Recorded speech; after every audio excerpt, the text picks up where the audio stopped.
Welcome O2 and digital education. मैं तरुण bio teacher. Students शुरू कर रहे हैं class 10th control and coordination. Chapter है कंट्रोल एंड कोऑर्डिनेशन। किसी भी बॉडी के मूवमेंट को हम कैसे कंट्रोल करते हैं, कैसे स्टार्ट करते हैं, कैसे स्टॉप करते हैं, और बॉडी के वेरियस पार्ट मिलकर किसी भी एक्शन को कैसे परफॉर्म करते हैं, ये कोऑर्डिनेशन है। एडजस्टमेंट, तालमेल बिठाना, कोऑर्डिनेट करना, ये कोऑर्डिनेशन है किसी एक्शन को करने के लिए। और एक्शन को स्टार्ट, स्टॉप या शुरुआत करना, ये क्या है? कंट्रोल। तो बेटा चैप्टर का नाम है कंट्रोल एंड कोऑर्डिनेशन। कैसे कंट्रोल करते हैं और फिर आगे कोऑर्डिनेट किस तरीके से होती हैं चीजें अकॉर्डिंग टू कंडीशन। भाई एक्सटर्नल स्टिमुलाई, बाहर से जो भी एक्शन हो रहा है उसके बदले में बॉडी अगर अप्रोप्रिएट नहीं है तो कुछ ना कुछ क्या करती है? रिएक्शन करती है, ताकि अपने आप को क्या कर सकें हम? इन्वायरमेंट के हिसाब से, कंडीशंस के हिसाब से अडेप्ट कर सकें, सेव कर सकें। ठीक है, अपने आप को मैं सेव रखना है। तो चलिए बेटा, चैप्टर का नाम है कंट्रोल एंड कोऑर्डिनेशन और हम शुरू करने जा रहे हैं कंट्रोल एंड कोऑर्डिनेशन के अंदर डेफिनेशन से। Control is the power of restarting and regulating by which something can be start और स्लो डाउन या स्टॉप, है ना। अकॉर्डिंग टू कंडीशन क्या है? कुछ भी अगर शुरू करना है, स्टार्ट करना है, या फिर स्टॉप करना है, या स्लो करना है, फास्ट कोई प्रोसेस करने हैं, तो दिस इज कंट्रोल। ठीक है। और इस कंट्रोल के लिए बॉडी के वेरियस पार्ट क्या करते हैं? एक साथ कोऑर्डिनेशन करके या एडजस्टमेंट करके एक्शन को परफॉर्म करा देते हैं। This is coordination. क्या है ये? कोऑर्डिनेशन। तो coordination is working together of various agents of body. ठीक है, किसी भी ऑर्गेनिज्म की बॉडी के वेरियस क्या करते हैं? ऑर्गन्स काम करते हैं इन प्रॉपर मैनर। ठीक है, टू ए स्टिमुलाई, जो बाहर से स्टिमुलस हो रहा है उसके अकॉर्डिंग। ठीक है, ये कोऑर्डिनेशन है। सपोज जैसे अभी हम बाहर की तरफ जाते हैं, टेम्परेचर बहुत ज्यादा है।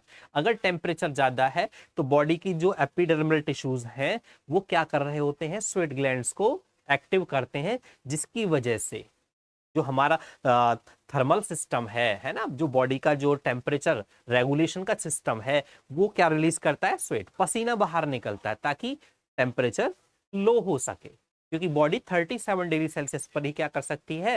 सबसे अच्छा काम कर सकती है। ठीक है, तो ये बॉडी का जो टेम्परेचर है अप्रोप्रिएट हमारी का क्या है? 98.6 फारेनहाइट। तो बेटा उस टेम्परेचर के लिए क्या करती है बॉडी? अपने आप को एडजस्ट करती है, चाहे स्वेट ग्लैंड से एक्टिव करें या फिर हम कहीं छाया में पहुंच जाते हैं या फिर एसी का यूज करते हैं, कोई भी कूलिंग सिस्टम हम अप्लाई करते हैं अपने ऊपर ताकि बॉडी प्रॉपर वर्क कर सके। तो एक कोऑर्डिनेशन हो गया। चलिए बेटा शुरू करते हैं चैप्टर के अंदर कि जो कोऑर्डिनेशन है किस तरीके से हो रहा है। तो बॉडी के अंदर अगर कंट्रोल और कोऑर्डिनेशन हो रहा है तो उसके लिए भी स्पेशल ऑर्गन्स हैं, स्पेशल टिश्यूज हैं। तो बेटा स्पेशल टिश्यू कौन है? वो नर्वस टिश्यू। कौन सा टिश्यू? Nervous tissue. और भाई नर्वस जो टिश्यू है, नर्वस टिश्यू के अंदर कौन है? न्यूरॉन है। यूनिट क्या है हमारी? न्यूरॉन है। और न्यूरॉन की अगर हम बात करें, what is neuron? Single cell का नाम है neuron. Neuron is the name of cell है। न्यूरॉन है, सेल का नाम है, या नर्व सेल बोल सकते हैं। नर्वस टिश्यूज के जो सेल्स होते हैं उनको न्यूरॉन बोलते हैं। और 9th क्लास में भी हम टिश्यूज में ये पढ़ते हैं। स्टार शेप स्ट्रक्चर है बेटा इस तरीके से। इसमें यहाँ पर क्या है? फाइबर की तरह एक एक्स है और यहाँ पर एंडिंग है, तो हम बोल देते हैं नर्व एंडिंग। यहाँ पर फाइबर्स लाइक स्ट्रक्चर है बाहर की तरफ, डेंड्राइटिस। ये न्यूक्लियस हो गया, न्यूक्लियस है। ठीक है, साइटन हो गया, सेल का एरिया साइटन है। ये डेंड्रॉन है, डेंड्राइटिस है, इसको हम एक्सॉन बोलेंगे। ठीक है, एक्सॉन है। और नर्व एंडिंग, नर्व एंडिंग है। बेटा जो नर्व है इसकी एंडिंग होने के बाद न्यूरॉन्स जो है अप्रोक्सीमेट 3 फीट, 3 फीट तक लंबा हो सकते हैं। बॉडी के अंदर 3 फीट तक क्या हो सकते हैं न्यूरॉन? लंबे हो सकते हैं, और इन्हीं न्यूरॉन का नेटवर्क, इन्हीं नर्वस टिश्यूज का नेटवर्क हमें क्या करता है, मैसेज प्रोवाइड करता है। चाहे कोई पेन का मैसेज हो, चाहे कोई हैप्पीनेस का मैसेज हो, है ना, या इंडिकेशन हो। अभी हम रोड पे जा रहे हैं, सामने से हमें लाइट दिखती है, कोई गाड़ी अगर इंडिकेटर दे रही है तो हमें दिख जाता है कि भाई हाँ, क्योंकि ऑप्टिक नर्व के थ्रू कहाँ गया मैसेज, ब्रेन को गया, और हम एक्शन उसके अकॉर्डिंग कर लेते हैं। ऐसे ही अगर हम इस ऐसे नॉर्मल खड़े हुए हैं, आंखें बंद भी हैं, और हमें कोई टच करता है तो हमें पता चल जाता है। तो यहां से जो मैसेज आया है ना, या फिर जो स्किन से हमें मैसेज हमारे दिमाग तक पहुंच रहा है, नर्वस टिश्यू, किसके थ्रू पहुंचता है, नर्वस टिश्यू के थ्रू ही पहुंचता है। और हम रिएक्ट करते हैं अगर बाहर के इन्वायरमेंट को देखकर, तो भी नर्वस टिश्यू के थ्रू ही करते हैं। ठीक है, अभी हमने देखा बाहर कोई फाइट या फिर फ्लाइट जैसे जो एक्शन के लिए एड्रिनलिन ग्लैंड जो हार्मोन बनाती है एड्रिनल, तो वो भी क्या है, ऑप्टिक नर्व देखने के बाद या फिर कंडीशंस के अकॉर्डिंग ही हम वो काम करते हैं। ठीक है, हमारी बॉडी ऑटोमेटिक काम करती।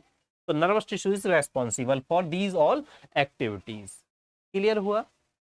चलो, तो बेटा हम नेक्स्ट बात करते हैं कि जो न्यूरॉन है वो किस तरीके से एडजस्ट रहता है। तो डियर स्टूडेंट्स, जो न्यूरॉन है, जो न्यूरॉन है, ये काम कर रहा होता है किसके साथ मिलकर, मसल्स के साथ मिलकर, हमारे मस्कुलर सिस्टम के साथ मिलकर काम करता है। कौन? न्यूरॉन्स। क्योंकि जो न्यूरॉन्स हैं वो मसल्स के साथ जॉइंट रहते हैं, और जहां पर ये जॉइंट होता है, इस जॉइंट को बोलते हैं न्यूरोमस्कुलर जंक्शन। और बेटा जहां पर दो न्यूरॉन आपस में टच होते हैं, है ना, जैसे नर्व एंडिंग है ना, suppose this is nerve ending, अगर मैं बात करूं यहां पर, suppose this is nerve ending, ये नर्व एंडिंग है, और इसी नर्व के पास में एक दूसरी नर्व की एंडिंग है। तो ये जो जंक्शन हो जाएगा, इस जॉइंट को बोलेंगे साइनेप्स। ठीक है, ये साइनेप्स है, मींस दो न्यूरॉन का जंक्शन या जॉइंट। और बेटा इसके बीच में रहते हैं न्यूरोट्रांसमीटर। कौन रहते हैं यहां पर?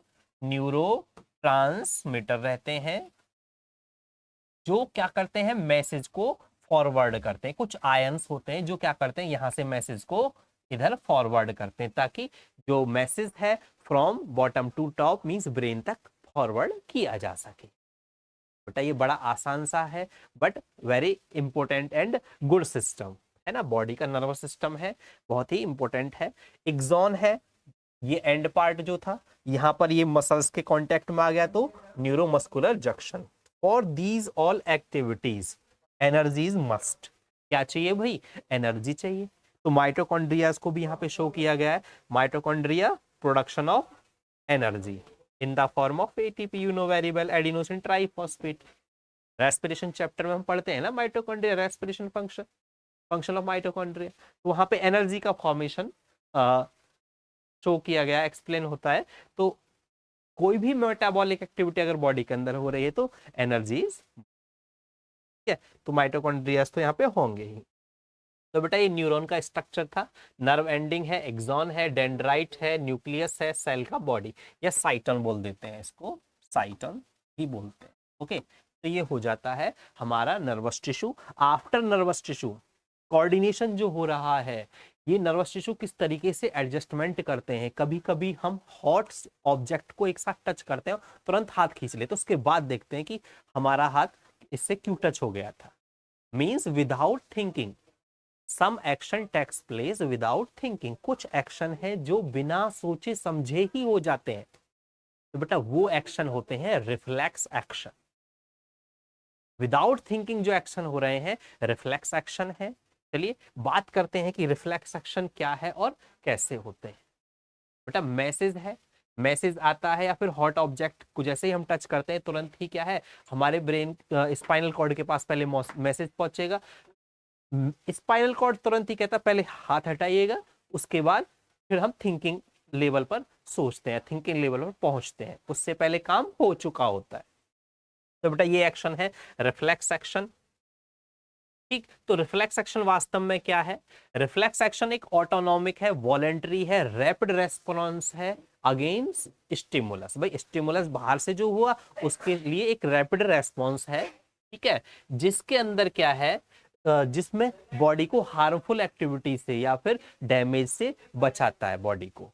रिफ्लेक्स एक्शन, ठीक है, such as touching something hot. Reflex action are therefore essential for the survival of organism, ठीक है। तो ऑर्गेनिज्म्स के लिए क्या है, ये बहुत जरूरी है सर्वाइव करने के लिए। तो बेटा रिफ्लेक्स एक्शन है, किस तरीके से होता है एक बार मैकेनिज्म को समझ लेंगे।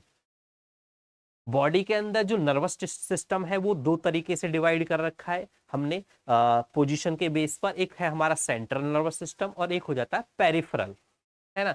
एक तो हमारा सेंट्रल है बेटा, सेंट्रल नर्वस सिस्टम, और दूसरा कौन सा है, पेरिफेरल, है ना। तो जो सेंट्रल है वो तो हमारा ब्रेन और स्पाइनल कॉर्ड है। सेंट्रल में कौन है, ब्रेन और स्पाइनल कॉर्ड है। बाकी सारा बचा हुआ कौन है, हमारा पेरिफेरल नर्वस सिस्टम। अब जैसे ही हम किसी हॉट ऑब्जेक्ट को टच करते हैं, रिसेप्टर्स तुरंत ही स्किन के क्या है, मैसेज को वहां से लेते हैं और ब्रेन तक पहुंचाते हैं। जैसे ही हॉट ऑब्जेक्ट को हमने टच किया, लेकिन ब्रेन पर मैसेज पहुंचने से पहले ही मैसेज स्पाइनल कॉर्ड में ही क्या हो जाता है, एक्शन हो जाता है, स्पाइनल कॉर्ड के थ्रू ही हो जाता है बेटा। मैसेज यहां से जाएगा स्किन के थ्रू सेंसरी न्यूरॉन, मींस जो सेंस को लेकर जाए वो कौन है, सेंसरी न्यूरॉन, जो सेंस को लेकर जाए सेंसरी न्यूरॉन। और बेटा जो सेंसरी न्यूरॉन जैसे ही हमारे सेंट्रल नर्वस सिस्टम पर पहुंचता है, सीएनएस स्पाइनल कॉर्ड के पास पहुंचता है, तुरंत ही रिले न्यूरॉन की हेल्प से क्या हो जाता है, एक्शन का रिएक्शन, ठीक है। जो यहां पर एक्शन हो रहा है हाथ के ऊपर, हाथ तुरंत क्या करता है, उसका रिएक्शन करता है, किसके कंट्रोल में, स्पाइनल कॉर्ड के कंट्रोल में, ठीक है। तो तुरंत ही मोटर न्यूरॉन्स आते हैं मैसेज को लेकर और मसल्स के पास पहुंचकर क्या कर देते हैं, तुरंत ही मसल्स को हटा देते हैं, इफेक्ट कम हो जाता है और हाथ को हम खींच लेते हैं। तो बेटा ये जो एक्सटर्नल स्टिमुलस था उसके अगेंस्ट क्या हो गया, एक्शन हो गया, तो हमने क्या कर लिया, हाथ को तुरंत ही खींच लिया। तो ये है रिफ्लेक्स एक्शन, इसी को क्या बोलेंगे, रिफ्लेक्स एक्शन। और सेंसरी न्यूरॉन जो सेंस को लेकर जाए, मोटर न्यूरॉन जो मूवमेंट को कराए। तो सेंसरी न्यूरॉन है बेटा जो मैसेज को लेकर जा रहा है, मोटर न्यूरॉन है जो मैसेज को के रेस्पॉन्स में काम करा रहा है। और इनके बीच में जो न्यूरॉन्स वर्क कर रहे हैं उनको बोलते हैं रिले न्यूरॉन, ठीक है। जिसने क्या कर दिया, मैसेज को फॉरवर्ड कर दिया मोटर न्यूरॉन्स के पास में कि ये एक्शन करना है, ठीक है, रिले। तो आई थिंक बेटा ये समझ में आ गया होगा आपको। और रिफ्लेक्स एक्शन जो है, जो रिफ्लेक्स एक्शन है वह उसका जो मैकेनिज्म है ना, उसका जो एक्सप्लेनेशन है through chart known as reflex arc. यही क्या है, रिफ्लेक्स आर्क है बेटा, ठीक है। ग्राफिकल रिप्रेजेंटेशन या फिर फ्लो चार्ट की फॉर्म में जो रिप्रेजेंट है, path of reflex action known as reflex arc. Clear बेटा। तो जो पाथ है ना, ये जो पाथ है, पाथवे जो है, path of reflex action reflex arc है। तो बेटा ये क्लियर समझ में आ गया होगा कि व्हाट इज रिफ्लेक्स एक्शन और किस तरीके से हो जाता है। तो बेटा आज हमने सीखा कि कंट्रोल एंड कोऑर्डिनेशन वास्तव में क्या है। एनिमल्स के अंदर कोऑर्डिनेशन के लिए मसल्स हैं, नर्वस टिश्यूज हैं, और बेटा बहुत सारे केमिकल्स हैं जो सेक्रेट होते हैं, हार्मोन्स हैं जो सेक्रेट होते हैं। तो नेक्स्ट बेटा स्टार्ट करेंगे हम नेक्स्ट वीडियो के अंदर ब्रेन, ह्यूमन ब्रेन है, ब्रेन का क्या फंक्शन है, ब्रेन के कितने पार्ट्स हैं और किस तरीके से ब्रेन एक्टिव होता है, पूरी बॉडी को कैसे वो ब्रेन कंट्रोल करता है, ठीक है, किस कंडीशन में वो एक्टिव रहता है और कितने उसके पार्ट और उनका काम क्या क्या है। तो बेटा बने रहिएगा वीडियो के साथ। Thank you for watching. बेटा वेरी इंपॉर्टेंट टॉपिक है, बोर्ड में आता है ना। तो रिफ्लेक्स एक्शन है, रिफ्लेक्स आर्क। थैंक यू बच्चे।